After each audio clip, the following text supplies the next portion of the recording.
Man, that dude David is cooked. I knew he was cooked though. As soon as they found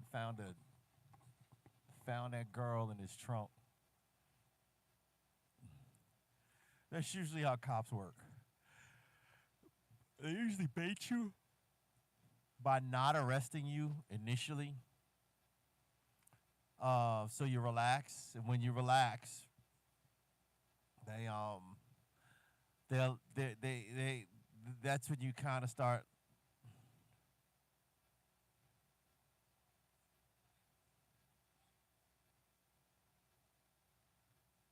Oh wow, they're confused on how she even died. That's sad, man. She's a 13-year-old girl. They're like, oh, she's 15, bro. She died when she was 13. I don't care how old she is nowadays in 2025. She died when she was 13. Knock it off.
Are you asking me if I'm good?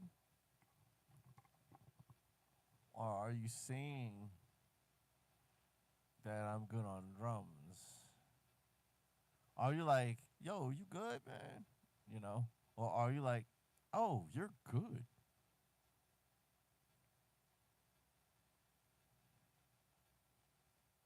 This is sad, man.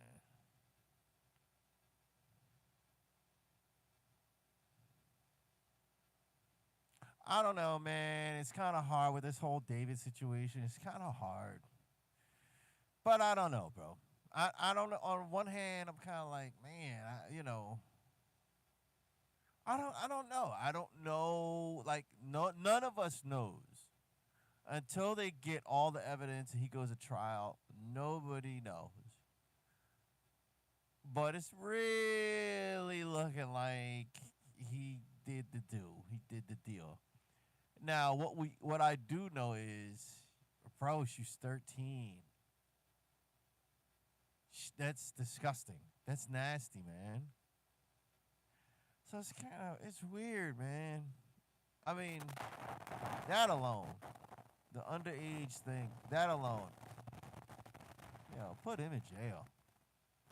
You know.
Why you gotta say Billy Cobham?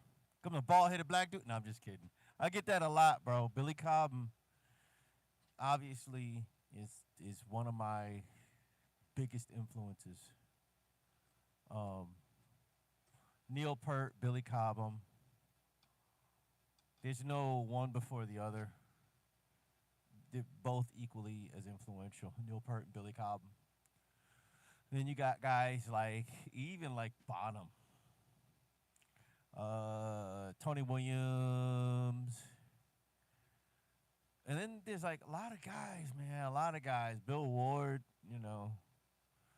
Mitch Mitchell, um, Carl Palmer, Terry Bozzio, Vinny Colaiuta, Dave Wackel. I think I said Tony Williams, Elvin Jones, Chris Dave, Ronald Bruner, Thomas Pridgeon,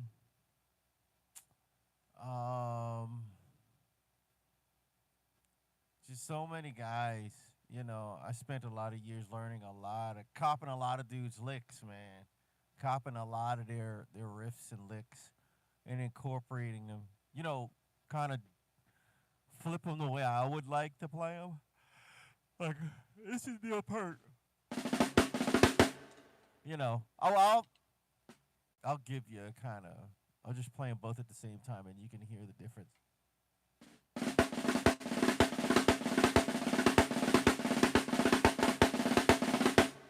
This is what I do, as opposed to. They may sound the same, but if you play them back to back, you can hear the difference.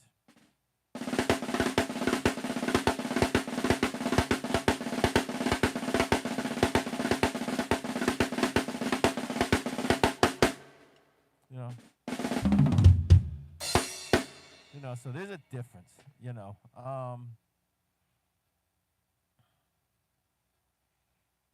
Yeah, a lot of Vinny, bro.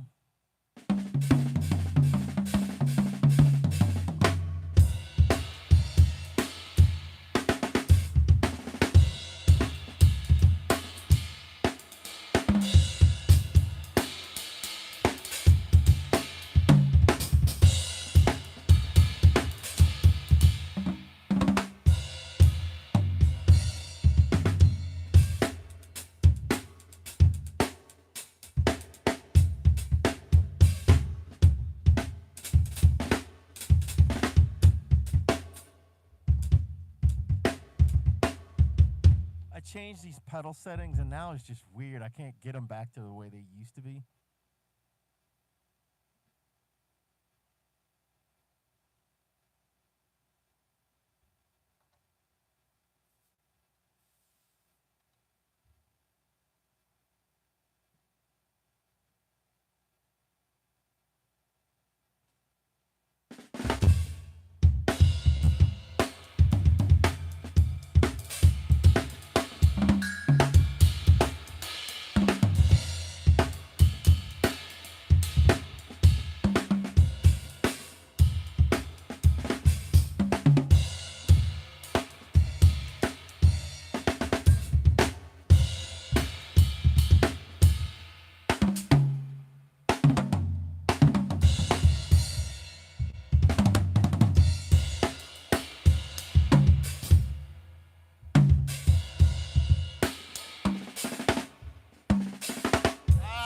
I haven't played that stuff for so long.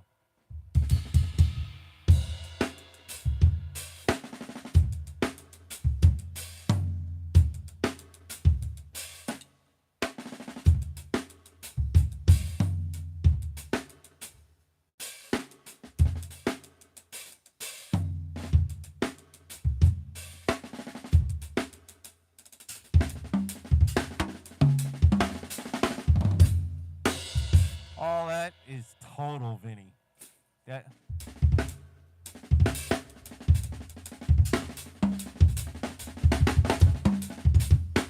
That's all Vinny. All day, all night.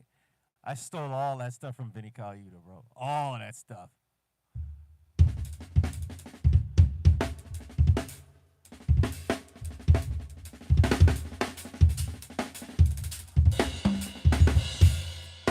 Yeah, that's all Vinny licks, man.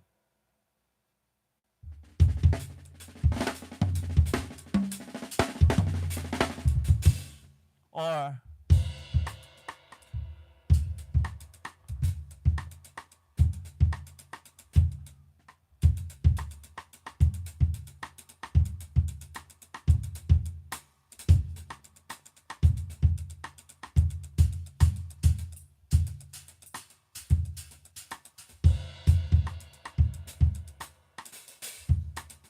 that's all Vinny. Oh, that's 110% Vinny.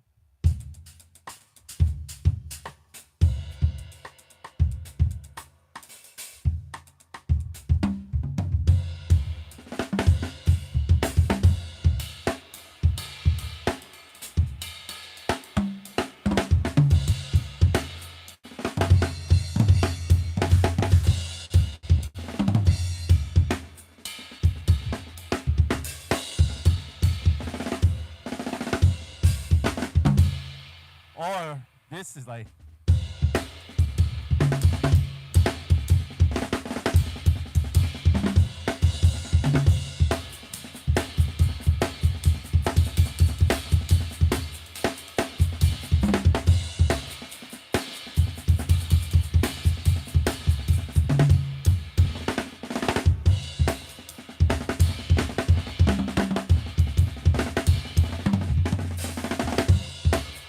that's all that. That's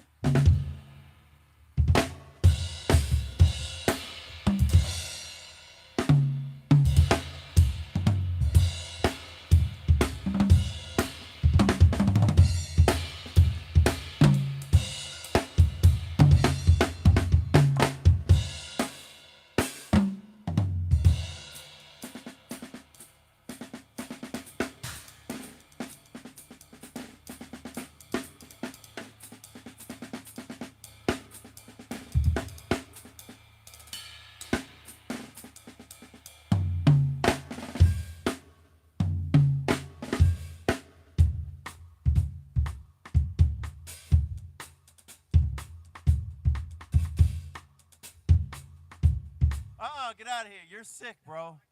Keep that out of here, bro. Keep your what? What'd you say? No, you didn't dislocate. Trust me, I've dislocated bones. You trust me. It wouldn't take you like 2 weeks to feel it.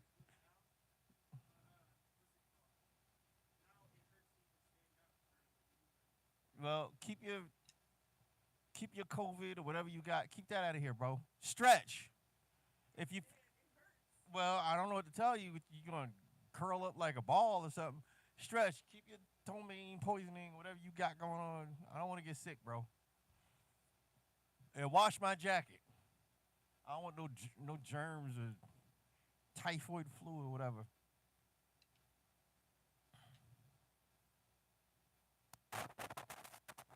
Manny, what up, bro?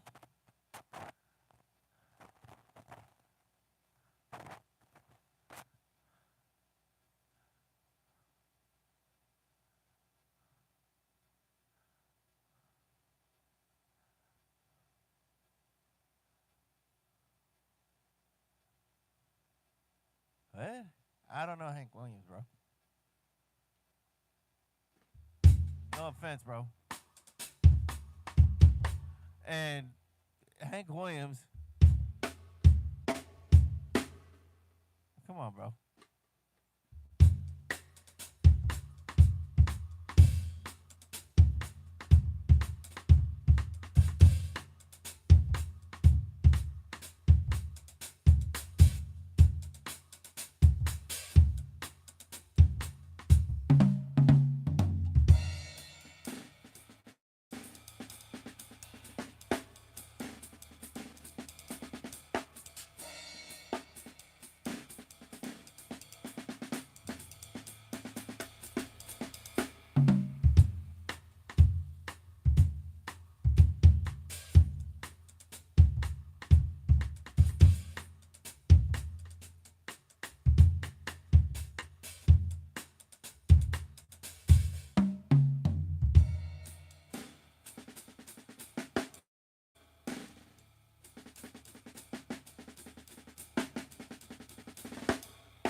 I don't know if I should put my other low tom here or what.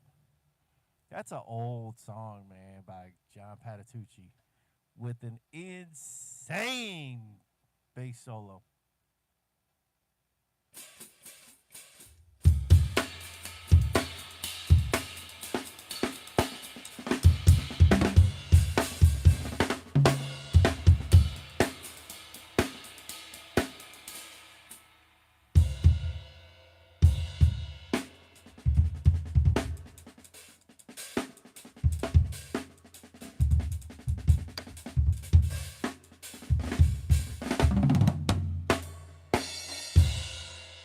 Um,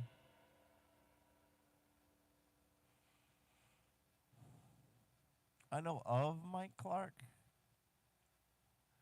I've just studied so much. I need to. That's one of the drummers I need to study because he's so important, bro. There's two kinds of funk. There's the Dave Garibaldi tight funk.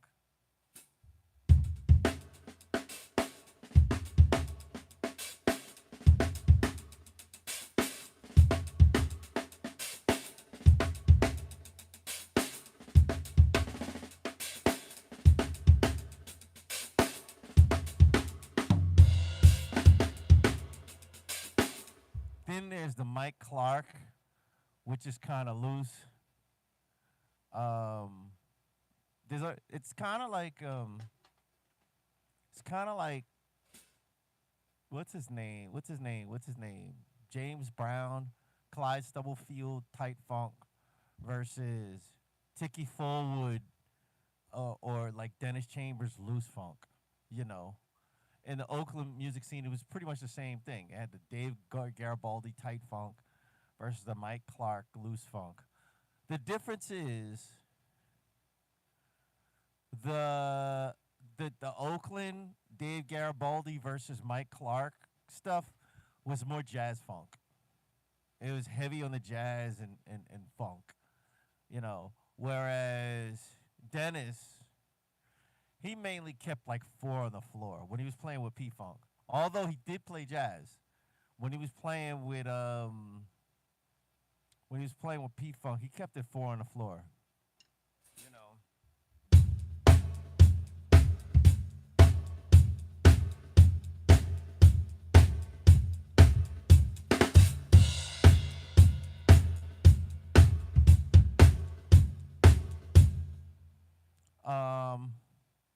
Whereas Clyde is like, which is fat back, but that's kind of like fast or slow.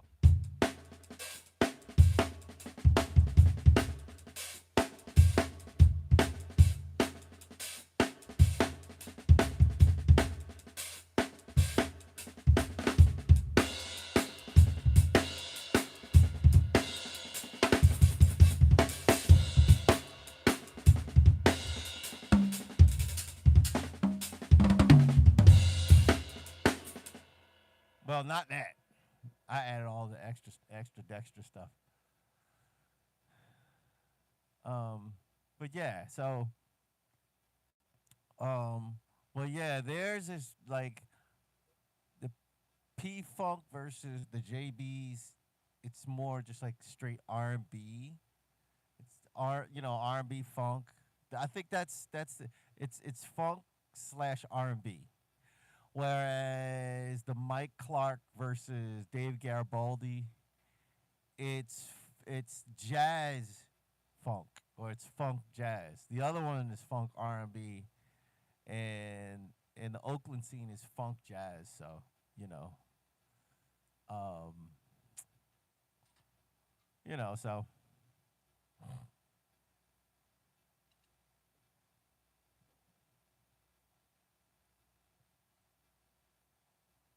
he was more than decent, bro.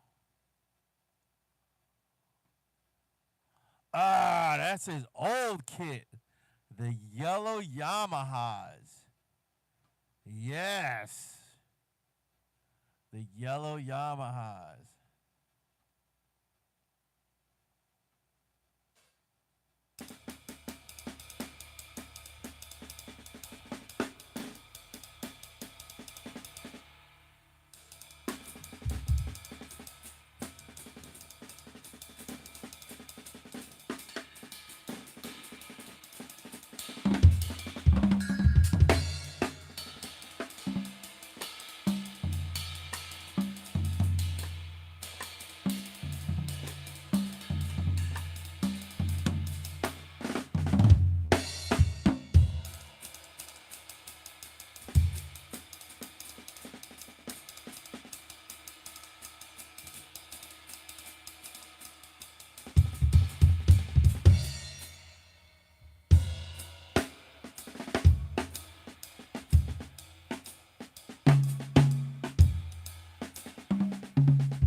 Ooh, I am out of it. Yeah, loud jazz. Well, really, bro. Um, Blue Matter. There's really three albums: Blue Matter, Loud Jazz, and Pick Hits Live.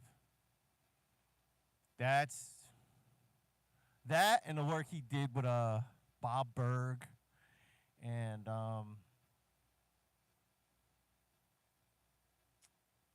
Mike Stern. He did an album with Bob Berg and Mike Stern, and then at the same time he did the Schofield album. He did the Schofield trilogy. Um, those are the projects that really got Dennis out there. Like everybody talks about loud jazz, Blue Matter was it, man. Blue Matter was blues. It was jazz, blues, funk. Um, Whereas loud jazz was exactly that, loud jazz. Um, Pick Hits was smoking. Woo! Pick Hits was some smoking stuff. Good lord! And plus, he was playing a lot of songs that Schofield did with I can't remember his name. His face is in my head. He plays drums and produces for John Mayer. I can't remember his name. But I can't remember his name. Steve Jordan. He did a lot of Schofield did a lot of work with Steve Jordan. And Pick Hits actually had Dennis doing like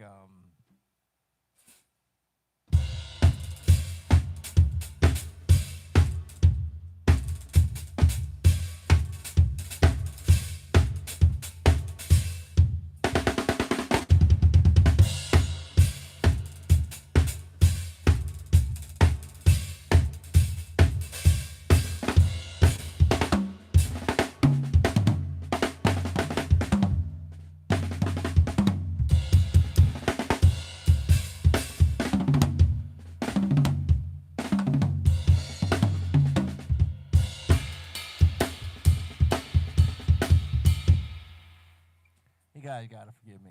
I got like no energy. I just went on a carb fast and your body just instantly shuts down until it goes into ketosis and then you start getting more energy. Right now I'm just like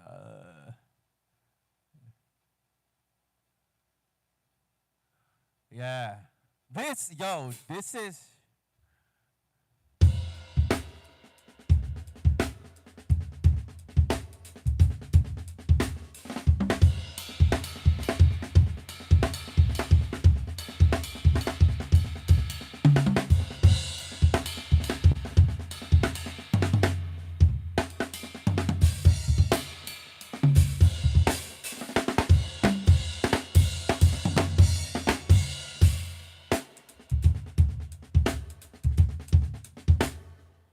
that was a great song.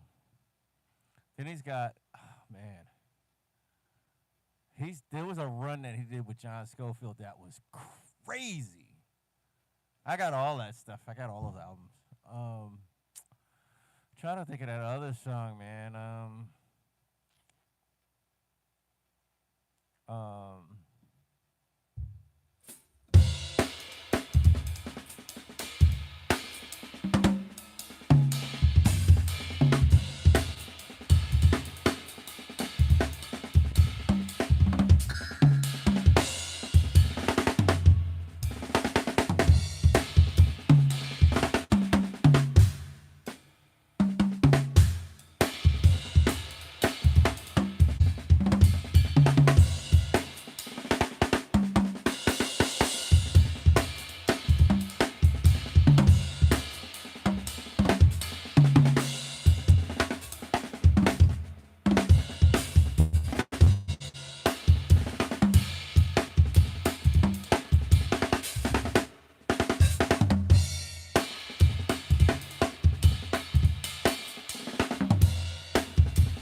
Yeah, that song is like.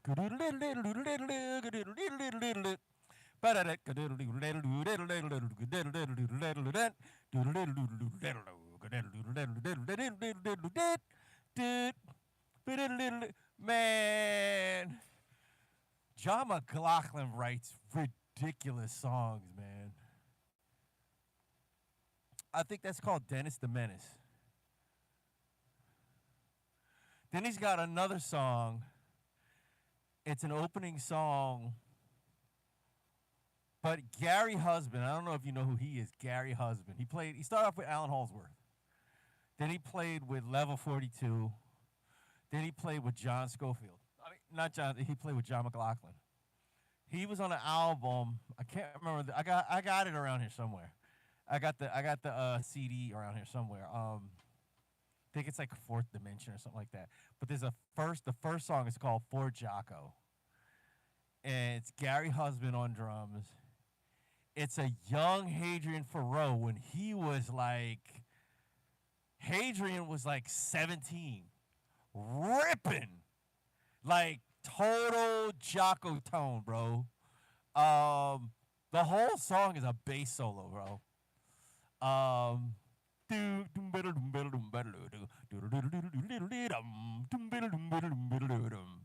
yeah, and then the end, like the rest of the band kind of fades out, and Hadrian does like a fretless, slow Jocko esque kind of solo, you know, and actually he ends it with the riff on Continuum.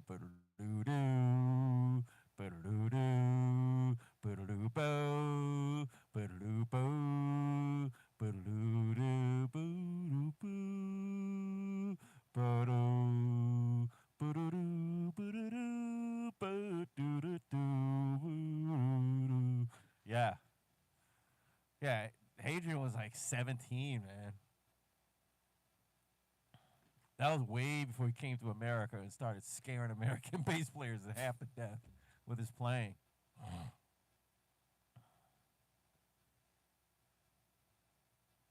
Thank you, man.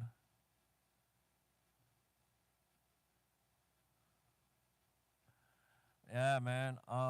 Wait a minute. I got carried away.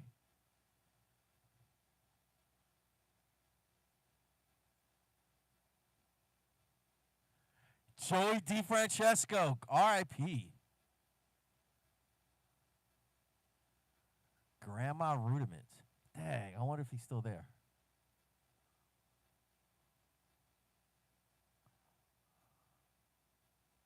Um,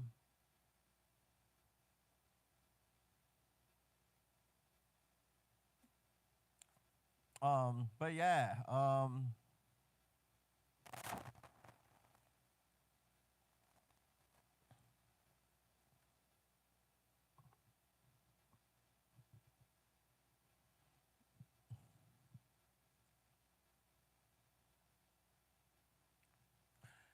yo, I feel sorry for this Bobby Altoff chick. The problem is she screams plant. She screams plant. She obviously knows nothing about hip hop, but she's in the hip hop sphere. And it's like, I don't know, man. And she attached herself to one of the world's most known artists, Drake. And it's kind of like, come on, man, you had it easy. And they don't respect her because she left her husband to be famous. It's like, I don't know, man. But I feel bad for her because I think what happens is when you get famous, there's a lot of things that you're. Fame is like this. There's an A side and a B side. On the A side, you get what you pay for. On the B side, you got to deal with what you get, unfortunately. Personally, I don't want the B side. I've had opportunities. I've had a lot of opportunities, man, and I'm just glad I didn't take those opportunities, man. I'm glad. If I took the opportunities, I would have I would have I wouldn't have I would only have one child. my daughter, my oldest, and I'd be divorced. Now my wife and I been together for over 20 years. Um, we got four great kids. You know, I know me, man. I know me, man. I'm realistic. I know me. You know, there's certain things I'm just not willing to. If I was single, fine. But like the entertainment industry is not for married people. It's just not. Unless you're married to another artist who understands the grind and the hustle, because there's a lot of times you're away from your, like for instance, I know a guy. He's the original sound guy for Snarky Puppy. Mike Recchia. He stopped, man. He stopped. Um, I met him because his wife, before I knew his wife before he knew his wife. His wife went to church with me, and she got married. She met Mike. They got married, and he was still with Snarky Puppy. He left, man. He left. He does sound for like local like venues in Atlanta. You know what I mean? Like Phillips Arena or wherever. Variety Playhouse, different places. He does sound. Um, and he misses, being with Snarky, but you know, it's uh, it's not conducive to marriage and kids. Um, so like I've had multiple opportunities, man. I've had dudes calling my house. I remember my wife and I, we had our oldest, and she was pregnant with our our son, our oldest son. Um, and her friend came from California. She wanted to, you know, she wanted to move to Atlanta, so she had no place to live. So we were like, hey, come move in with us. And she would see my phone and see these artists calling my phone and like, yo, so and so is calling you. I'm like, I'm good. He's like, she's like, huh? You know, I think now she understands, like, I'm not, she understands why I didn't. But I was like, no, man, I don't want to do that, man, because it's hard on a marriage, bro. It's very, and I'll be honest, bro, when you're on tour, and it depending on, like, and back then, Atlanta, the whole rap scene in Atlanta was on and popping. And I was getting a lot of opportunities to go on tour with rappers. And um, they don't respect the sanctity of marriage. Rappers are like rock stars. They don't, you got groupies, chicks throwing at you, throwing themselves at you. And you have the artists getting all the girls, but there's always trickle down. There's always trickle down. It trickles down to the rest of the band, you know. And I was just kind of like, nah, man, I'm not with that, bro. I'm not. I am not with it, man. So, you know, I just know me, bro. Like putting a man in a situation where he's not with his spouse, putting him in a situation where it's like putting a fat kid in a candy shop or a donut shop and say, okay, for 6 months you gotta stay in here and eat these vegetables. You know, don't touch the donuts. Can't lick the donuts. Can't touch the donuts. Can't eat the donuts.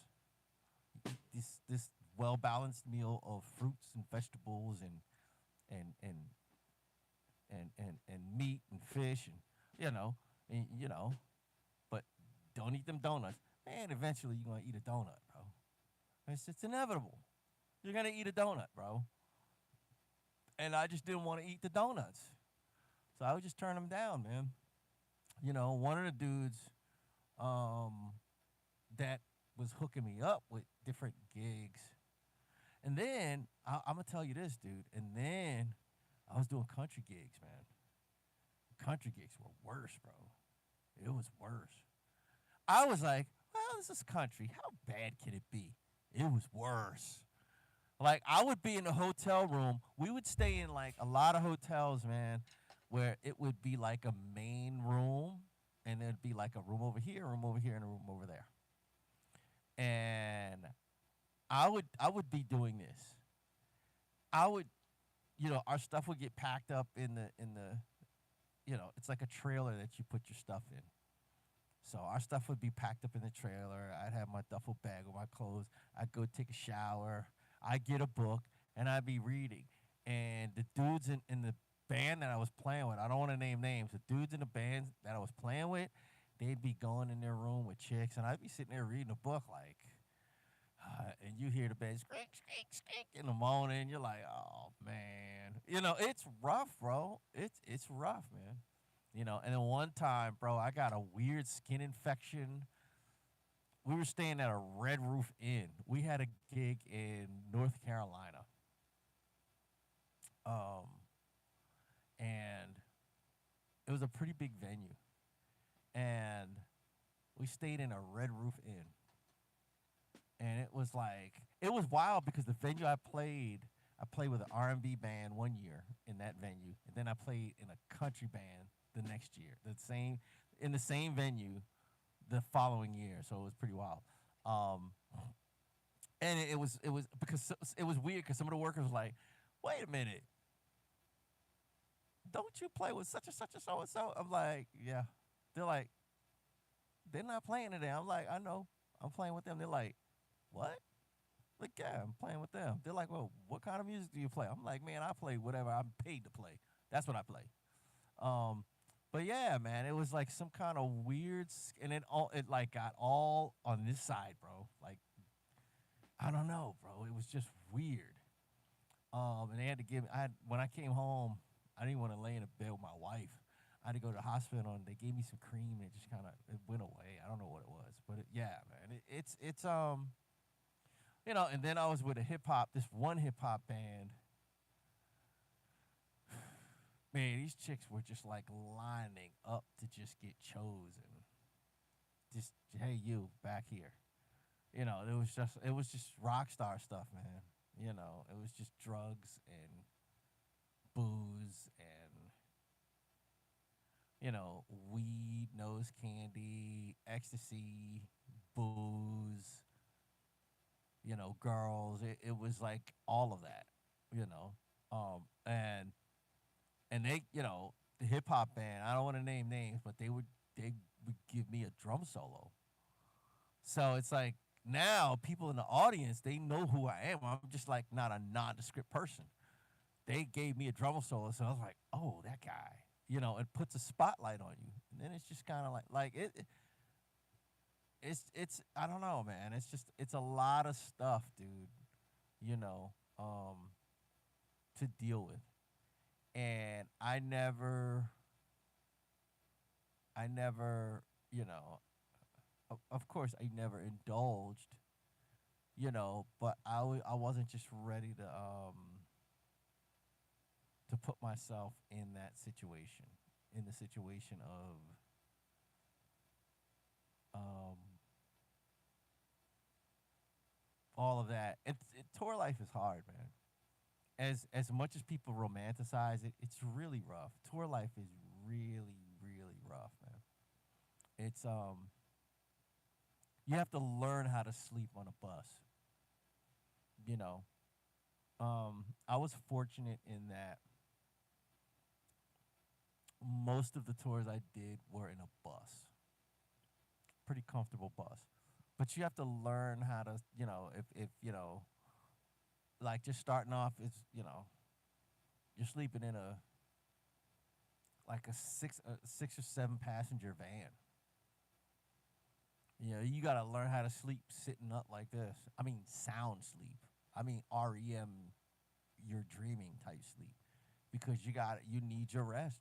You know what I mean? You're going from one city to another city, and you got to wake up, go to your hotel room, brush your teeth, take a shower, change your clothes, unpack your stuff, go straight downstairs, load in, go back upstairs. Load in's at probably like 1 o'clock. Go back upstairs. It's at 1 o'clock. Ends at like 2. Yeah, about 2.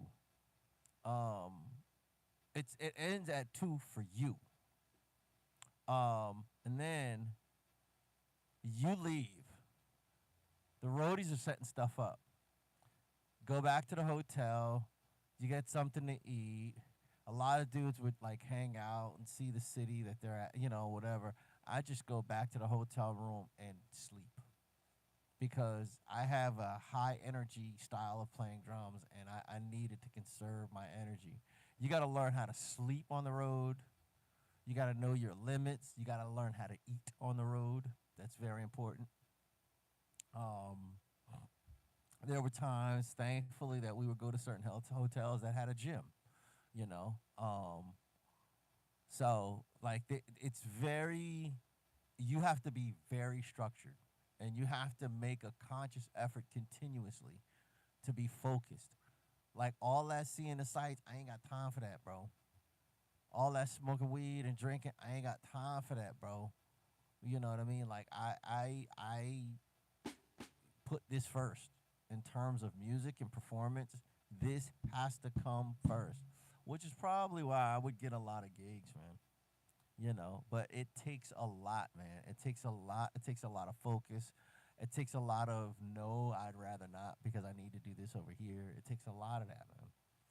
You know. So yeah, man. It takes a lot, man. And then there's another thing that they don't really tell you when you're on tour. It's when you get off tour, your sleep schedule is trash, straight trash. You can't like it's trash. Um,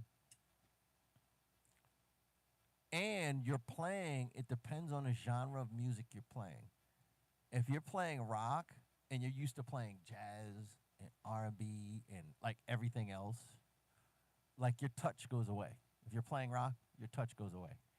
If you're playing hip hop, your touch goes away. It just goes away. Um, you know, you have to do a lot of damage control. Like you gotta spend to get your jazz chops. You gotta spend a lot of time.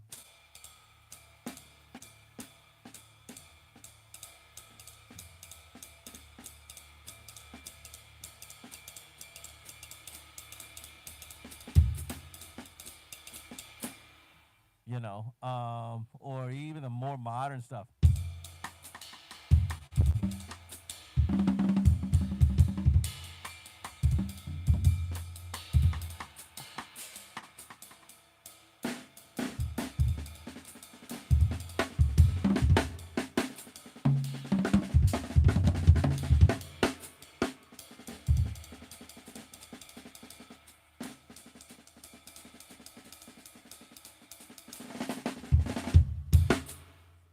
Even that you have to learn to you got to get your touch back.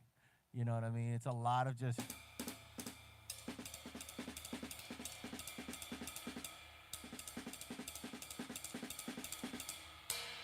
a lot of just sitting there or turning on a metronome and just doing this.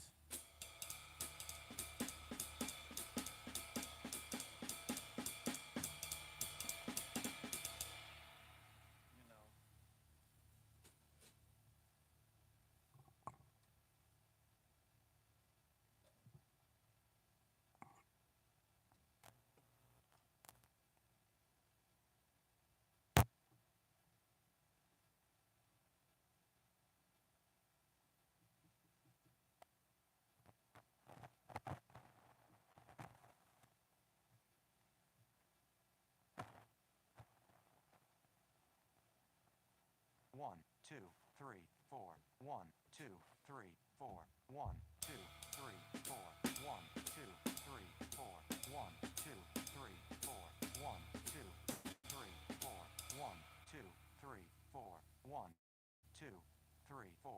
2, 3, 4. 1, 2, 3, 4. 1, 2, 3, 4. 1, 2, 3, 4. 1, 2, 3, 4. 1, 2, 3, 4.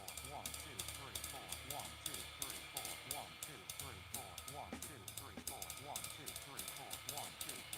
1, 2, 3, 4. 1, 2, 3, 4. 1, 2, 3, 4. 1, 2, 3, 4. 1, 2, 3, 4. 1, 2, 3, 4. 1, 2, You 3, know, 4. 1, it 2, takes a 3, lot of 4. that. 1, 2, 3, 4. 1, 2, 3. You know, just working on a metronome, man. Yeah, exactly. Yeah, from burying the beater to bouncing from gig to gig, bro. It takes a lot, man. You know, it takes, and I learned that, man, from like Steve Smith, man. You know, because Steve Smith, before he was in Journey, he was an accomplished jazz drummer. I remember Steve Smith when he was playing with Jean Leponte and with Alan Hallsworth on guitar. Enigmatic Ocean, as a matter of fact, he's the drummer on Jean Leponte's most famous album, Enigmatic Ocean. And Alan is the guitarist on that album. So I remember Steve Smith from that. And then Danny Gottlieb, he left. Danny Gottlieb was playing for, at first he played for Pat Metheny. Then he left Pat Metheny and he took Billy Cobham's place on drums um, in Mahavishnu. And then he left, and then Narada, no, Narada took, Billy left, Narada took um, Billy's place. And then Narada became a record producer. And Danny Gottlieb left. He left Journey to play with Mahavishnu. And then when he left Journey, Steve Smith joined Journey, and he did that whole run with Journey. And he said, man, he would come off the road with Journey from Journey, and he would have to like he as a matter of fact, he was taking lessons from Freddie Gruber, a famous drum instructor in L.A. And Freddie actually helped him to regain his jazz chops, and it was crazy because Journey was touring with Rush, and Neil and what's his name? I was talking about Neil and Steve Smith. Neil Peart and Steve Smith got to be really good friends, and Neil met him after like he got off tour. Their tours ended, and Neil was in L.A. just hanging out. And this was like months later. Neil was in L.A. hanging out, and then Neil and Steve hooked up, and they were just shedding with two drum sets. And Neil was like, "Bro, like your playing went through the roof. How'd you get those jazz chops?" And he said because he was like, "Dude, you play rock. How did you get these jazz chops?" He said, "Man, there's a guy named Freddie Gruber. He helped me get my feel and my touch back." And that's when Neil started taking lessons from Freddie Gruber. Freddie Gruber. That's when and then after that, they did the whole Buddy Rich Memorial concert, and Neil was playing jazz drums on that. He wasn't playing no. He was playing jazz drums. Did a jazz composition, one of Buddy's songs, one of Buddy's compositions. But Freddie Gruber actually got Neil prepared for that. And yeah, man. So there's a lot, you know what I mean? There's a lot in terms of touring.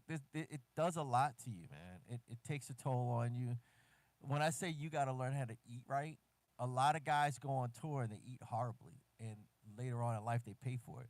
I'm a stickler for the food that I intake, and I eat a very basic diet. No fried foods.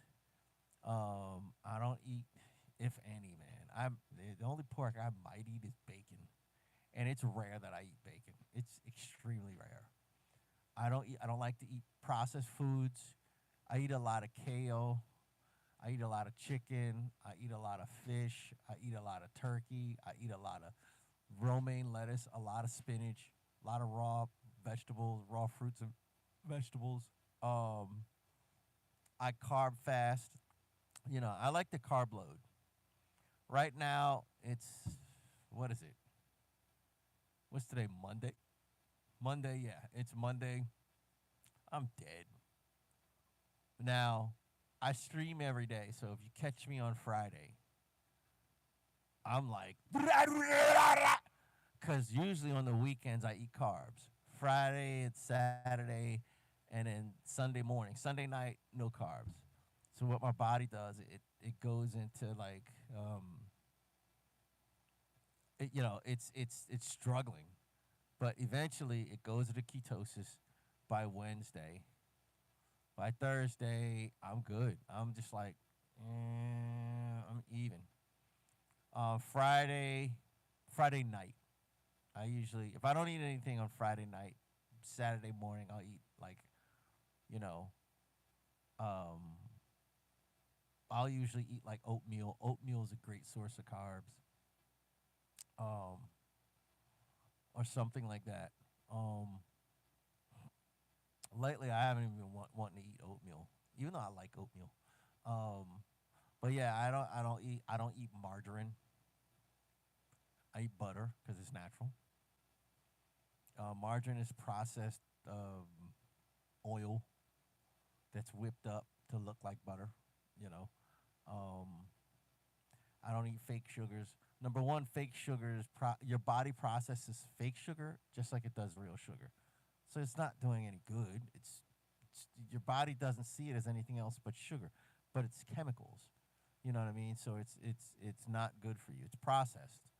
Anything processed is just not good for you. So I eat a very strict diet. Um, and I've always been like that. Like I grew up like that. So like I had to learn how to eat on the road. You know what I mean? And I think it paid off, man. You know, bro, you need to play drums, bro. Vital information, yes. I love. Well, there's two bands. There's Vital Information and Vital Transformation. Vital Transformation is Steve Smith. Um, Steve Smith. Oh man, I can't remember the guitarist's name. Um, he was a guitarist for Tribal Tech. He played for Tribal Tech. I can't remember his name. Steve Smith and Victor Wooten. That's Vital Transformation. Vital Information is Steve Smith's just solo band. Frank and Ball used to play guitar for Vital Information. I can't remember the bass player for Vital Information. Sometimes it's Baron Brown. I think Baron Brown just died recently. Um, so for years it actually was Baron Brown on bass, who used to play with Billy Cobham. Um, he played with Billy in Billy Cobham's Glass Menagerie band. Um, but and I'm trying to think of the keyboards because the keyboardist had a trio of albums with Dennis Chambers on drums, and I can't and I got them. I got all the. It was four. It wasn't a trio. It was four albums. Um, and they were insane. They're classic albums, classic fusion albums. I can't remember this keyboardist's name, but he played in Vital Information. But yeah, but dude, um,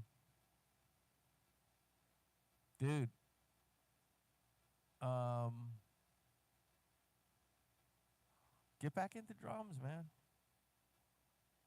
You know, I tried to walk away from it, bro,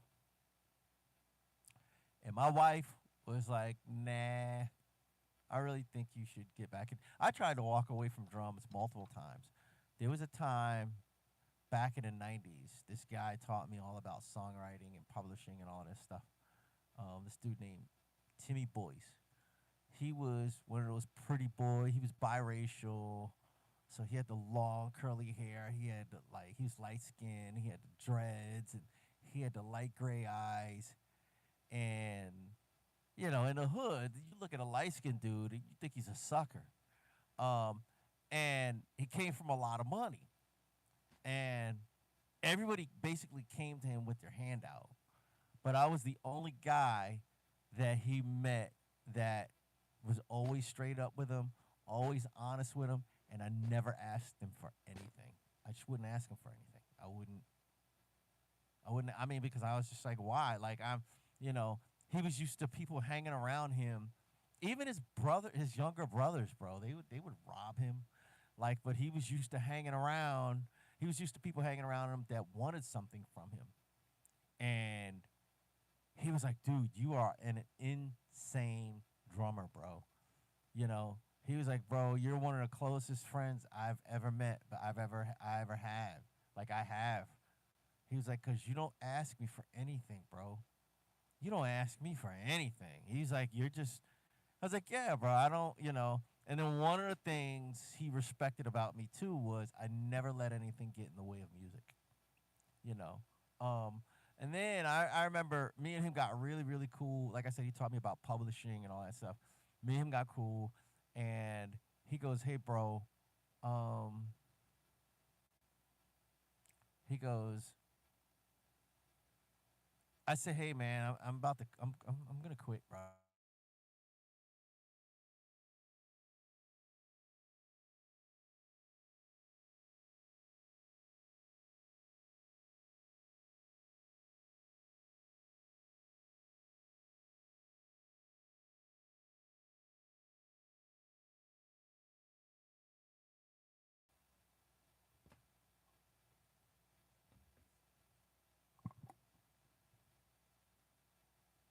$8 alarm. But he was like, "Bro, as good as you are, you'll never stop playing drums." He's like, "You'll never stop playing drums." He said, "You may walk away from it." He was like, "But you're at a level where drums are just part of you, bro. They're just part of you. They're who you are. They're part of who you are. They're not who you are, but they're part of who you are." And that always stuck with me. And then I walked away. I sold all my gear. I was playing in New York at the time, doing a lot of gigs up in Manhattan in the village, and just like playing a lot of jazz clubs. And I just stopped, man. I stopped for personal reasons. I stopped. And then I moved to Atlanta, and nobody knew I played anything because I play drums, I play bass, I play guitar, I play piano. My main instrument is drums, but nobody knew I was a musician. And then three people got me back into it. This dude is a preacher. He goes, "Yo, bro, God gave you a gift. Don't bury your talent. Don't bury it, bro." Um, and then another guy who is over the music ministry of a ministry I used to be in, he was like, "Bro, you should really." As a matter of fact, that preacher, he goes, "Man, you should never get. You should like drums are like part of you, bro. It's a gift." He was like, and um, you'll. He said, "Why'd you give it up?" I said, "Because I felt like it was my idol." He said, "Man, it's a gift." He said, "And if it starts to become your idol, God will let you know." He's like, "But, because he was like, 'Yo, man, why don't you join our gospel group?'" I said, "No offense, bro, I don't like gospel. Sorry, don't like it. I like the message, but I don't like it. All sounds the same. Yeah, whatever. I could, whatever." Now I love gospel. Back then, I was coming out of jazz and rock. Gospel. I was like, you know, anything. I was just like, ugh. If it wasn't jazz and metal, I wasn't trying to hear it.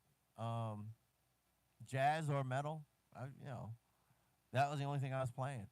Um, and he goes, "Well, you don't have to play in church." He said, "Just play, just play, man."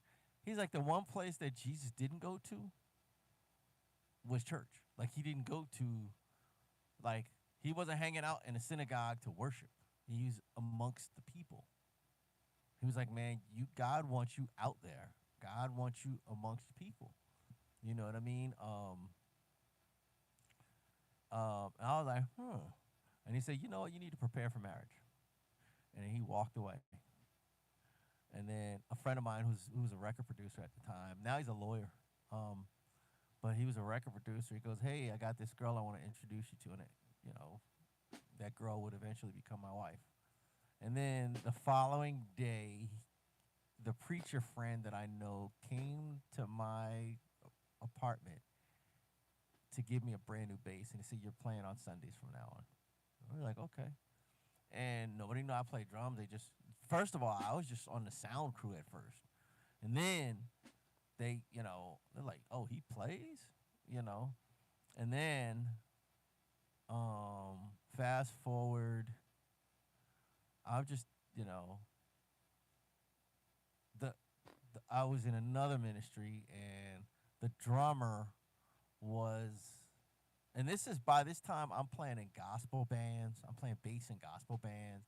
I'm playing bass in neo soul bands. I'm like gigging heavy on bass. Nobody knows I play drums. And the only person that knows in the new ministry is the drummer. The drummer was the band director. And he was going back to school to get his master's. And he goes, Mark, I need you to fill in. So he goes, I got a drum set for you. It was a full 5-piece kit with all the cymbals and the hardware and everything. He said, $200, it's all yours. I said, what? That, here you go. And then, like, because I would show him weird stuff. He was like, bro, you're a better drummer than you are. He was like, oh, so are you a bass player or a drummer? I said, I play 4 instruments, but my main instrument is drums. He was like, oh, okay, that makes sense. Um, so then after like maybe however long it took like 8 or 9 months or whatever, however long for him to get his master's. He came back, started playing drums. So then the bass player, because I was taking another bass player's place, um, and the bass player and his wife were expecting their first child. So then I started playing bass again. So it was kind of like I was doing sound, I was playing bass, I was playing drums, I was whatever. I was all over the place. I was like a Swiss Army knife.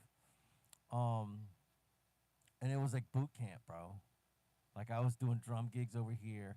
I didn't know if I was gonna play bass or drums in church. Um, and I was doing sound, and I was doing drum gigs over here. It was just like, and then by then I was heavy into production, so I was just all over the place, man. Um, it was like musical boot camp, man. Especially if you're playing in like in the gospel scene, it's different, man. It's different, man. Like it's pretty intense, man. Um, even the church I belong to now, um, we have a new music minister, and it's weird because he's almost like, picture John Mayer if he played jazz and sang like he was a gospel artist. He sing like he just like, and sang and played piano like a jazz pianist. If he played guitar like John Mayer, he sang like a gospel guy, like a gospel singer, and played jazz piano. Like and while he's playing jazz piano, he's singing like R&B like style stuff. You know what I mean? And you look him, he's like an unassuming white guy, but The dude is ridiculous. You know what I mean? So when he like joined our ministry, it was natural. Like a lot of his stuff is just improvisation. You know, it's I mean, yeah, it's a lot of it is just improvisation. Like you have to really watch him. You really gotta watch what he's doing because on any minute he could change stuff. You know what I mean? And he doesn't like if we're learning songs, he doesn't. And he's got songs out. Like he's got music out. So you know, but outside of that, man, I have like I do little spot gigs here and there, man. You know, but as far as touring, I can't do it, bro. I would it would have to be a special situation. I'm not gonna say I can't do it. It would have to be a very special situation for me to actually tour. You know, um, what's going on? You know, what's going on?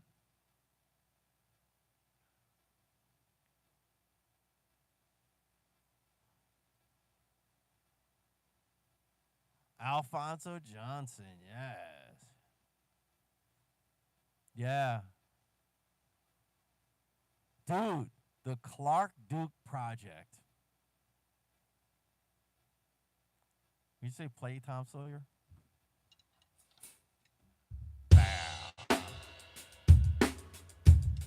Ah, a modern day warrior, mean fight. Today's Tom Sawyer, mean fight.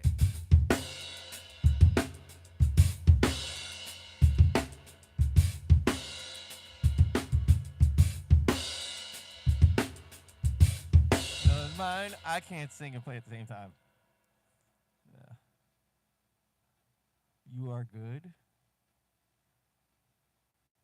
We played that like 2 weeks ago.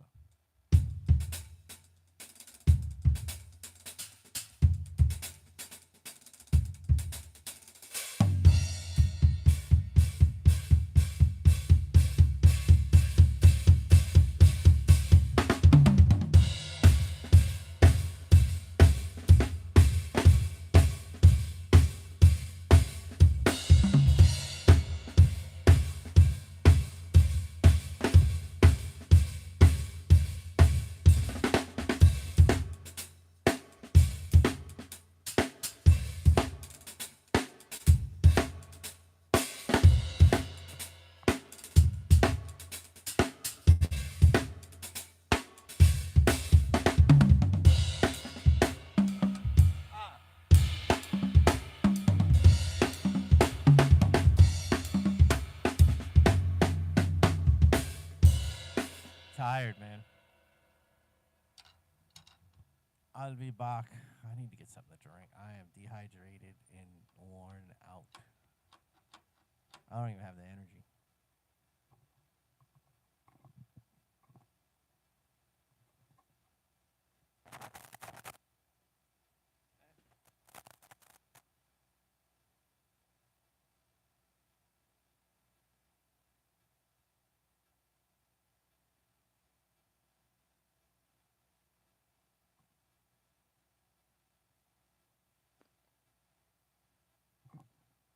I hate sweaty ears.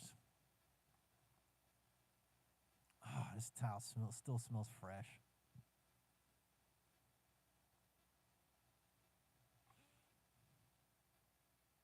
Arm& and Hammer laundry detergent. Yes.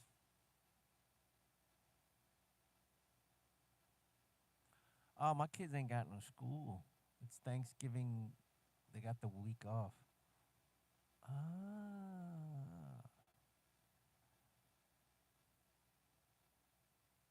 Oh, my wife should be back from the store. She's sick. What the Scala?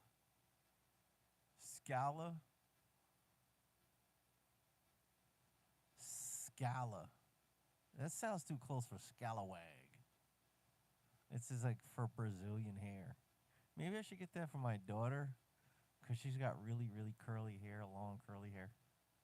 So she's got kind of like the. It's like long and like it's like curly. It's like Puerto Rican people's hair. It's curly, you know. So no, maybe I shouldn't. It sounds too much like scalawag. Get Scala! If you're a scalawag, get Scala for your hair! I'm here every day, bro. I am here every day, Ben Wolf Pottery. I'm here every day, my brother. I'm just playing and chatting and sharing life, man. I'm here every day. Sometimes 3 times a day, sometimes 4 times a day if I ain't got nothing to do. If I'm off, like 4 times a day.